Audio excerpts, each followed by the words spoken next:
Hey watercolor wizards, Hajra here. One of my patrons asked how to draw a circle in paint or ink, and most patron questions can be addressed on Patreon or as part of a longer painting video, but this question needed its own video, so here we are. Thanks for parking your brushes here and let the epic painting adventures begin. So I'm going to start by showing some rough circles freehand in pencil. I found that repeated circular motions to roughen a circle shape works, and that rough sketch can be erased and then gone over again neatly with a single pencil or ink or paint line to polish it. For ellipses, you can start with an X or a cross delineating the proportions of the ellipse, and then a rough can be fleshed in around that and again polished as needed.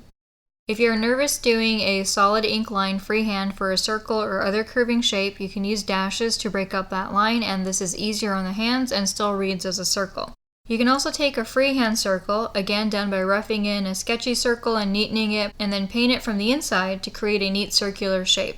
When you do this a bit slower and more carefully in segments, so that you're stopping and rotating the paper once the natural pivot of your wrist comes to an end, this can result in really tidy circles. I've done this numerous times in the past, especially for various ornament paintings.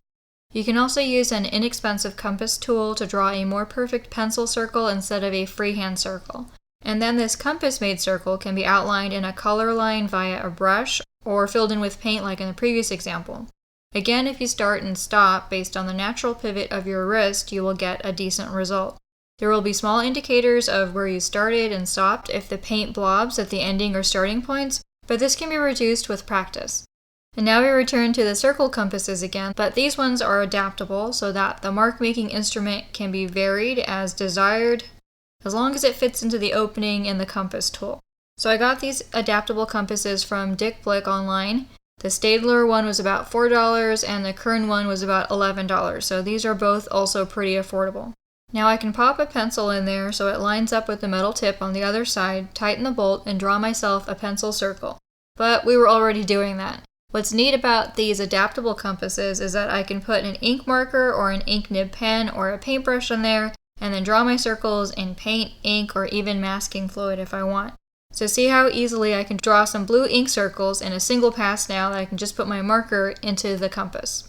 And I should mention that the Kern version has a sharper point, which means it sticks to the paper better, and it also has a slightly wider opening to accommodate larger markers or brushes, so I'd buy that one if you're just getting one, even though it costs a few more bucks.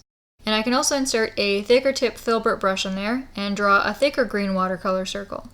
Or use a silver brush black velvet round brush with a fine tip and draw some daintier watercolor circles. As long as the brush fits in the adapter slot, you can draw a paint circle with a compass. And I also pulled out a fiber nib pen and it also fit, and so I could draw another thicker paint circle. If you have any dip nib pens lying around, then those are also fair game for this tool. Now, even when you're using the compass, you'll have wet paint or wet ink, so you're still going to have to be conscious of the blobs or blots at the starting and stopping points, but just like with the freehand painted circles, this improves if you practice and also slow down a bit, which I didn't do justice to in this quick demo. And again, there's always freehand circles and freehand inking or painting of them. I'm using drawing paper here, so it's not going to lift all that well, but if I used watercolor paper, I could actually lift any blob areas and then neaten the paint lines the same way we erase and neaten pencil lines. So don't forget that whether you paint a circle freehand or with an adaptable compass, you have the capacity to neaten and lift the paint if you're using a good watercolor paper and avoid severely staining colors. And of course, being able to lift your paint and correct it is going to help give you even tidier painted circles.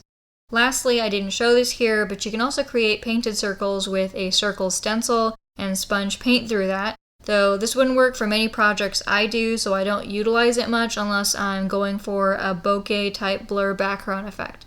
Well, wizards, hope you learned something about how to draw circles freehand and with a compass, and how to ink or paint a circle done initially in pencil, and how to use an adaptable compass to get an ink or paint circle in one step. And if you're a patron, I hope you checked out my recent post about dynamic shape ideas for art compositions, which happens to include circles. Please like, comment, subscribe, and check out my website link, Skillshare, and Patreon page to support my art and art channel below. Thanks for parking your brushes here, and wishing you all epic art adventures.